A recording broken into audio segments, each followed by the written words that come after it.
Good evening and welcome to another edition of Coach's Corner here on the Highlander Activity Network from the Hack. I'm your host, Paul McDonald, and along with Jaden Johnson, our cameraman and technical director tonight. And we are going to start off talking golf and trap, and two sports that really need to be outside. Coach Trevor Hansen joining us. Coach, how you doing? Doing pretty good other than the snow and rain. So. Snow, rain, and you don't mind cold temps because you can still golf and shoot in cold temps, but snow and rain just doesn't help. Nope.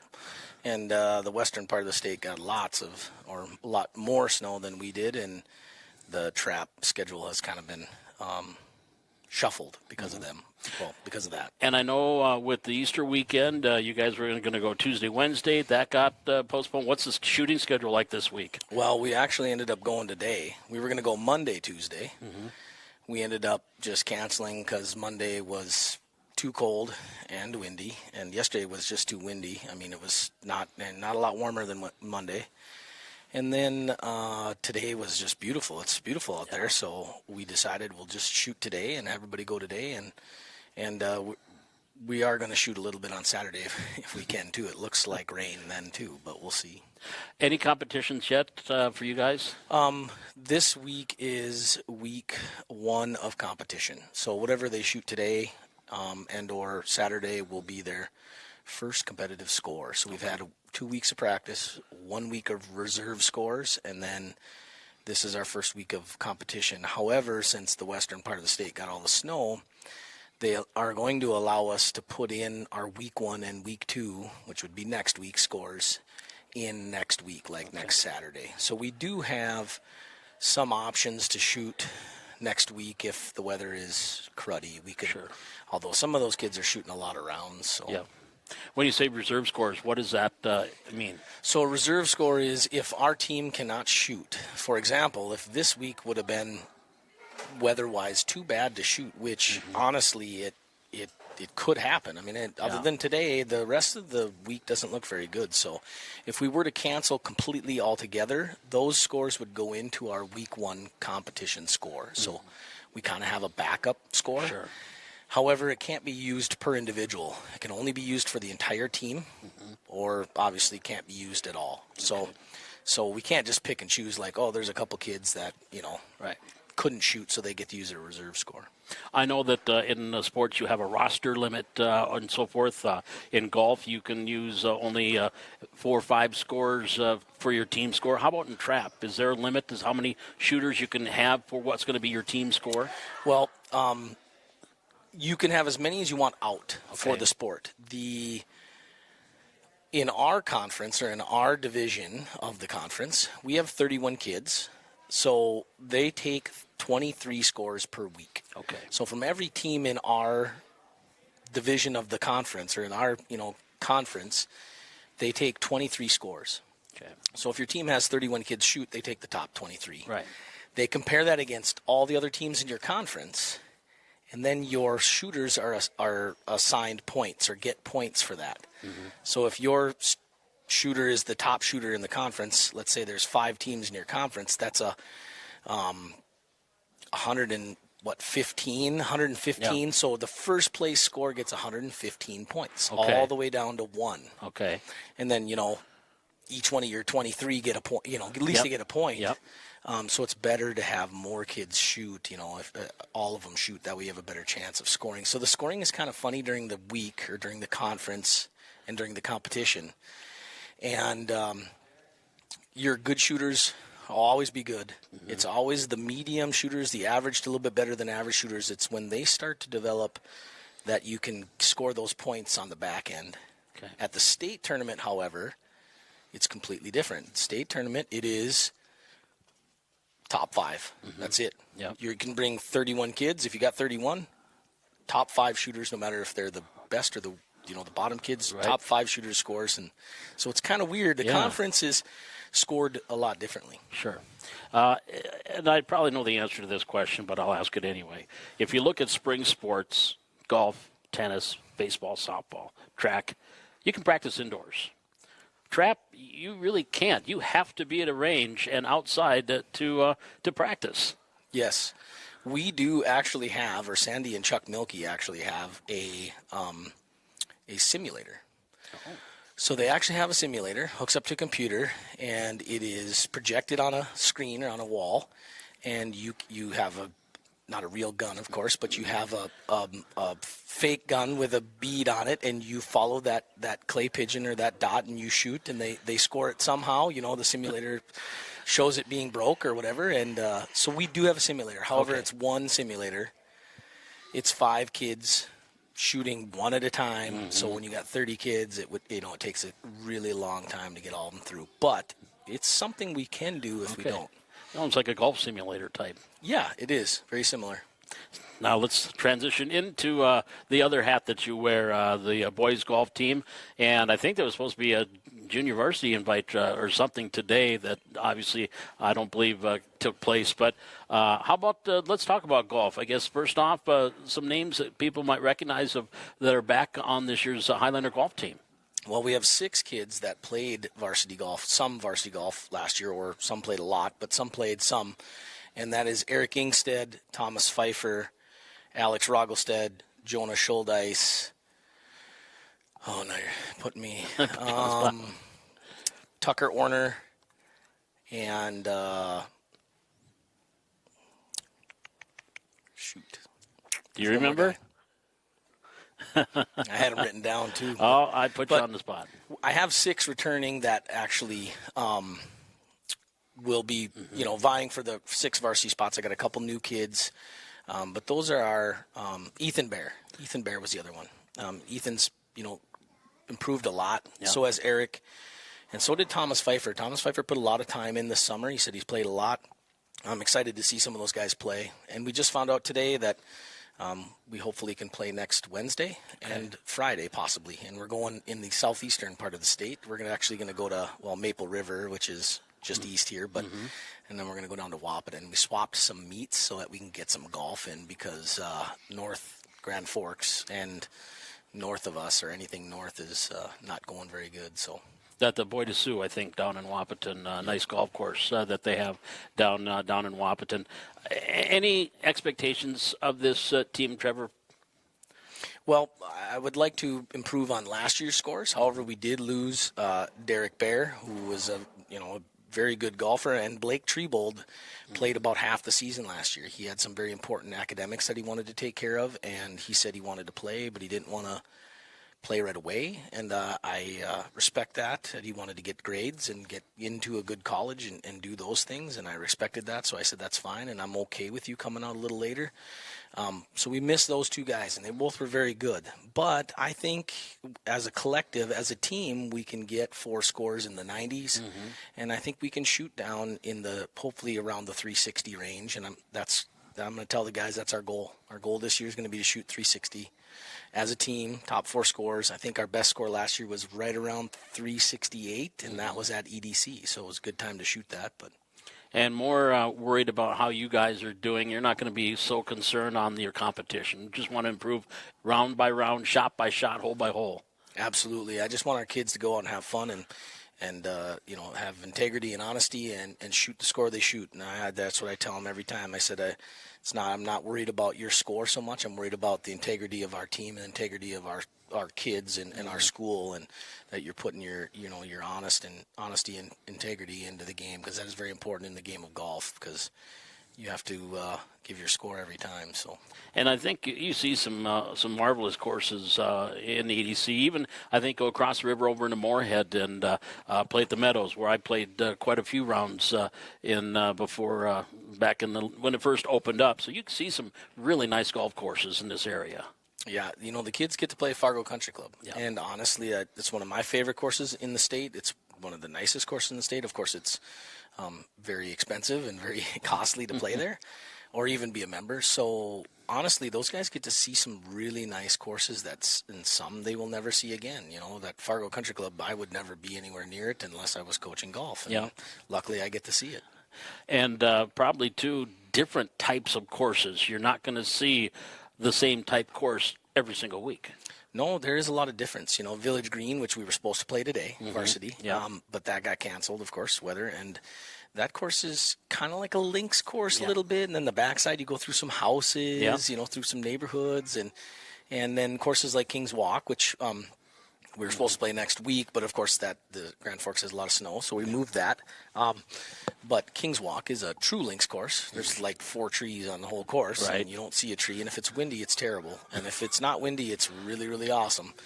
And then there's courses like Fargo Country Club, which is right next to the river. Tons of trees. Wapaton's backside, the back 9, across the river over in Minnesota actually is really wooded and pretty tight, and you got to be pretty precise on where you hit the ball. I know at Village Green, my brother used to live on one of the holes that's the I think it's 13, but it's the fairway that's adjacent to I-94. And so he would always have a nice 5-gallon quart of balls at the end of the summer that he would reuse on that golf course. But you're right. You're going through some great scenery, too, really. I mean, you think about it, you get some nice houses. Oh, yeah. Going maybe, hey, let's see if I slice this one, I can get it into their kitchen. But final thoughts, Trevor. Now, I guess just getting these guys out on the course. I'm sure have you had a chance, maybe some of the kids to sneak out on a course or two on nice days? A few of them did prior to the season starting. Yeah. They went out to Leonard. A few of them got out to the country club. It opened for a few days, and so did Bjornson actually also. Our first practice, which was last Monday, a week ago from yesterday, that was at the municipal. We did get out, and we didn't get to use the range or anything, but we did putt and chip. And then I told the kids, I said, go play some holes, get some golf in before we start. So we have got a little bit. I wish we had a lot more. So hopefully next week get a couple of meets in on Wednesday and Thursday next week. It does look like weather is going to turn for the better here after we get past this weekend. But then again, we've said that before, and we get smacked around. But again, Trevor, thanks again for stopping by and chatting with us. We look forward to getting the golf team and trap teams out and shooting, and another stellar year for both you guys, both the golf and trap team here this spring. Appreciate you coming by. Yeah, thank you very much. You bet. Coach Trevor Hansen from the Highlander Trap Team and Boys Golf Team joining us here on Coach's Corner. We're back with more of Coach's Corner on the Highlander Activity Network.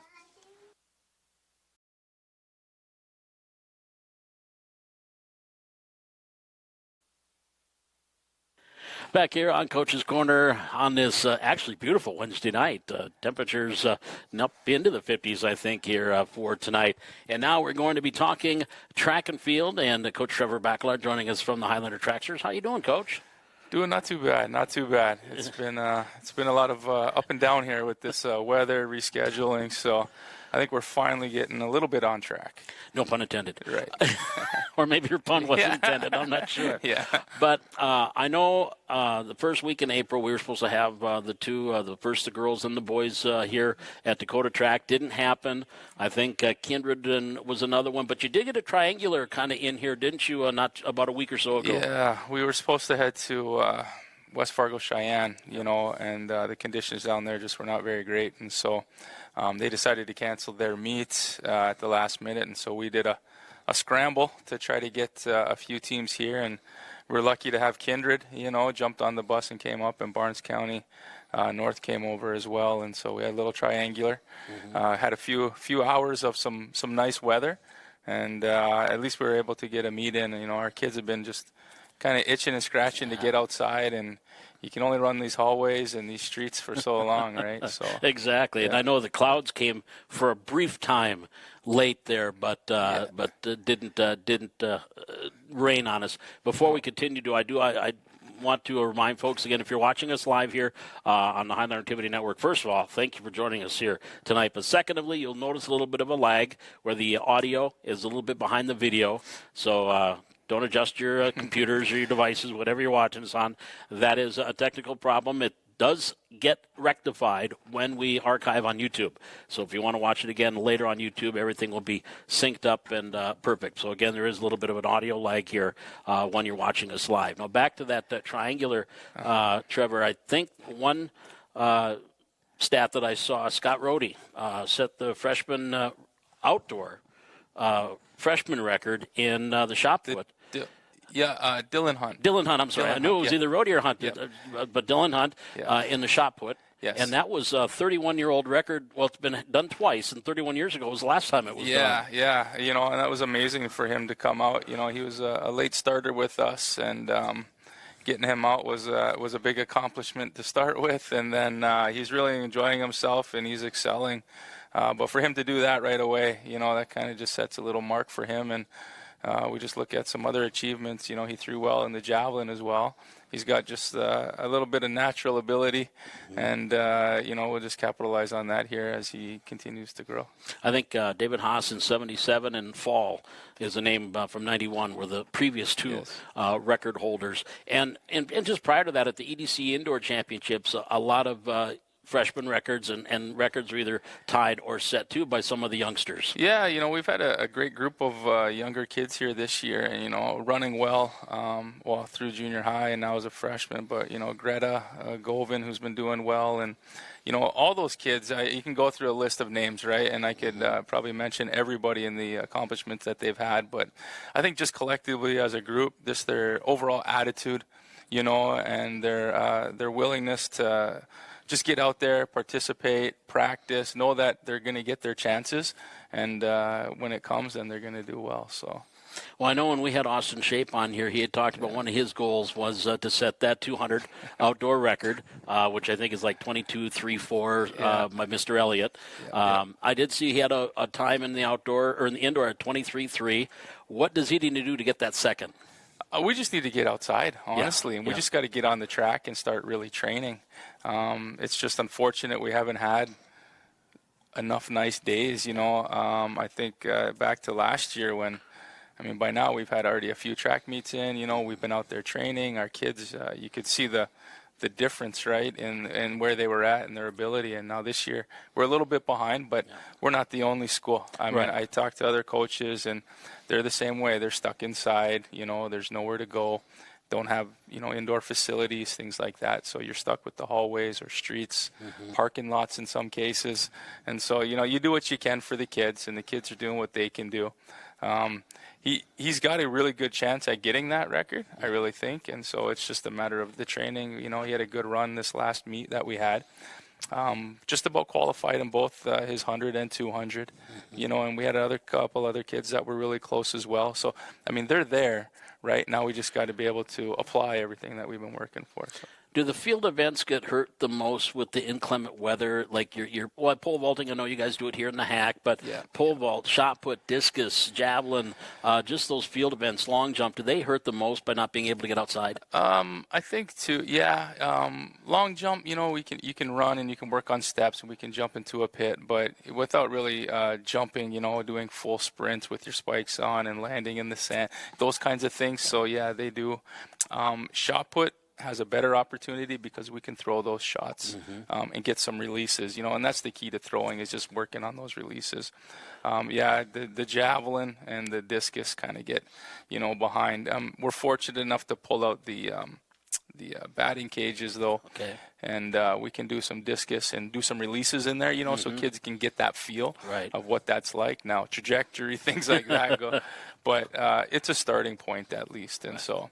But obviously the weather plays a big role because if the field is really crummy or bad, then we just can't be on there. So, well, hopefully we'll have throughout these next month, we'll get some kids on here and get their perspective. I'd like to hear the kids' perspective as to the weird weather and the way things go. And final thought too. You just look at the track and field for the Highliners. Kids that are out doing this in college. That are excelling at the college level. Olivia Olson doing the pole vault at Bemidji State comes to mind. Avery Murray, I think, at Northern State was doing distance. Is that something, too, as a coach? You really take a lot of pride, you and Deb and the rest of the coaches take a lot of pride, and you see those kids excel at the college level? Yeah, we've had several kids, that go off to university and compete. It's nice to see when they do really make that commitment, right, and they're going to stick it out. We've had a few kids that have gone before, and it's just it's maybe just not. It's a different thing, right? College is going to be different. But it was really neat to see not too long ago to indoor meet. I wasn't able to go, but our coach, Jess Gregerson, went to go watch because there we had Avery was running, Olivia was also competing, and then we have Jared Egerman at NDSU. Right. So all three of them were there competing, so that was kind of neat, and took a picture with them. or even when we attend the meets, NDSU was hosting the indoor meet, and Jared was helping out with the, I think, triple jump and long jump, and so just being able to talk with him, and he was kind of helping out Karina when she was jumping, just little things like Sure. that. So it was fun, Just do this. Yeah. It was. It is really nice to see. Yeah, I mean, it's just I've always had a love for track and field, and it's just one of those sports that, I mean, you can get so much out of. So yeah. What's on the horizon now for the Highlanders? Let's just go with nice weather. What's coming up? Well, we're heading to Fargo South tomorrow. Yeah. So we'll go there and see. It's going to be a little cool with the breeze, but I think that's just going to be the way it is this year, and so the kids are going to have to endure whatever conditions. Everyone's competing in it, East and West. And then what we're going to do is turn around next week. We're supposed to host the junior high meet here on Tuesday, so that gives our kids a nice opportunity to compete at home. And then we're supposed to head back to Fargo on the Friday, so the 29th. Okay. It's a Shanley meet that's hosted actually at Davies. And so we'll be there, and as long as the weather holds out, I know we got a few cool days, it looks like, in the future here coming up. But if we can get to those, 50-ish range, I think we'll be all right. And you're going to be pushing a lot of meets in a short amount of time. That's the unfortunate part, is when you don't get there, or, if we have the ability, which is really nice, to be able to kind of do that pop-up meet like we did before. And if the weather is decent and it looks nice, we'd rather say, hey, let's get a few teams here. We can, compete. Yep. Our kids get the opportunity to do that. Their kids do. It's quick. And then, maybe we save ourselves a little bit of travel here and there too. But I'm sure track coaches have that phone right by them because they're waiting for that call. I made a few phone calls that day, and there was a lot that were kind of disappointed. They're like, well, we can't get there Yeah. It was a quick turnaround, but I really got to, the parents that helped out, everybody that was helping, just fans in the stands were helping, moving hurdles, doing whatever we could do. It was all really just thrown together, and the coaches that came, they understood too, and it was really good. Everybody put an effort together, and I can't say enough about the assistant coaches and even our kids helping out, doing what they could do to make sure it all happened. So. Well, let's next Wednesday. Let's hope we get a couple of kids coming in and see how they do at Fargo South, and we've got the junior high meet you mentioned next Tuesday. Yep. So folks can look for that junior high meet at the Dakota Bank track at Hannah Field, and let's get going. Let's just do it. I'm with you. It's the state meet's going to be here, region meet's going to be here before we know it. And I just don't want to see us. Everybody, not another Easter pump, but put all your eggs in one basket, right? Where that's the opportunity for you to do it. And so, we want to make as many opportunities as we can for those kids, and make that state meet, a nice full meet with, full. And we've been there before in the past with bad weather, and you have a 1 heat and a half of the 100 or something like that, and it's just doesn't really make for a great event. No, so you got to have a full meet. And get her going. Yeah, and it's a 3-day this year, so that's going to be the difference too. So they're actually having events on Thursday, Friday, and Saturday. Okay. So there's a change. A little bit of a change. All right. Yep. Well, Coach, again, thanks for stopping by. Appreciate it. Look forward to talking with you down the road. Yeah, thanks for having me. You bet. Coach Trevor Backlar joining us from the Highlander track and field team. We'll be back and wrap things up here on Coach's Corner on the Highlander Activity Network.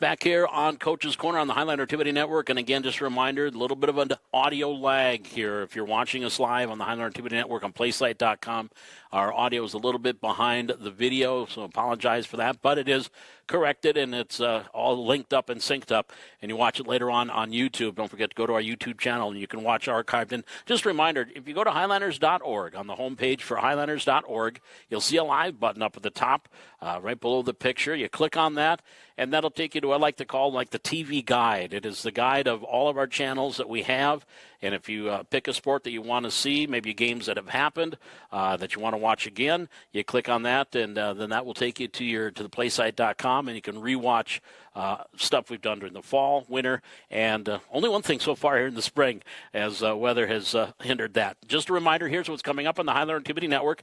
Girls tennis, they start tomorrow. They were to be in Wahpeton on Tuesday, but now they'll have a match here tomorrow at home against West Fargo, and that'll get started about 4 o'clock. And so 4 o'clock tomorrow here on the Highlander Activity Network, girls tennis. So it should be a great girls tennis season for the Highlanders. If you caught last week's show, Matt Nielsen talking about the great season that they are looking forward to for Highlander tennis. Also some changes in the Highlander activities. Girls softball that was to be at home, that's now at West Fargo.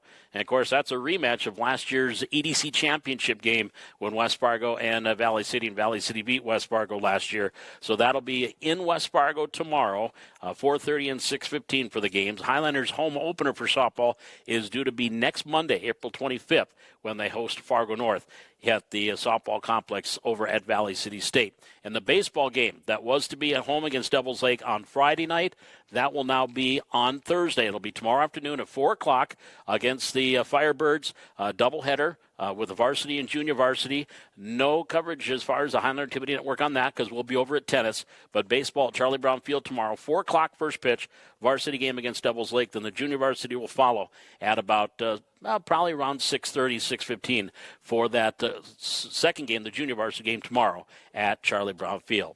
Well, that's what's coming up here. Of course, next Wednesday, more of our Coaches Corner, just a handful of Coaches Corners left to go in the school year. So, again, if you want to go back and watch some of our past Coaches Corners, you just go to that YouTube channel and go on the Go camera and watch some of our past Coaches Corners. Again, my thanks to Trevor Hansen and Trevor Bacalar, our coaches joining us here this evening, and Jane Johnson, our cameraman and technical director, joining us here tonight. For all of us here at the Highlander Activity Network, thanks for joining us on Coaches Corner on the Highlander Activity Network.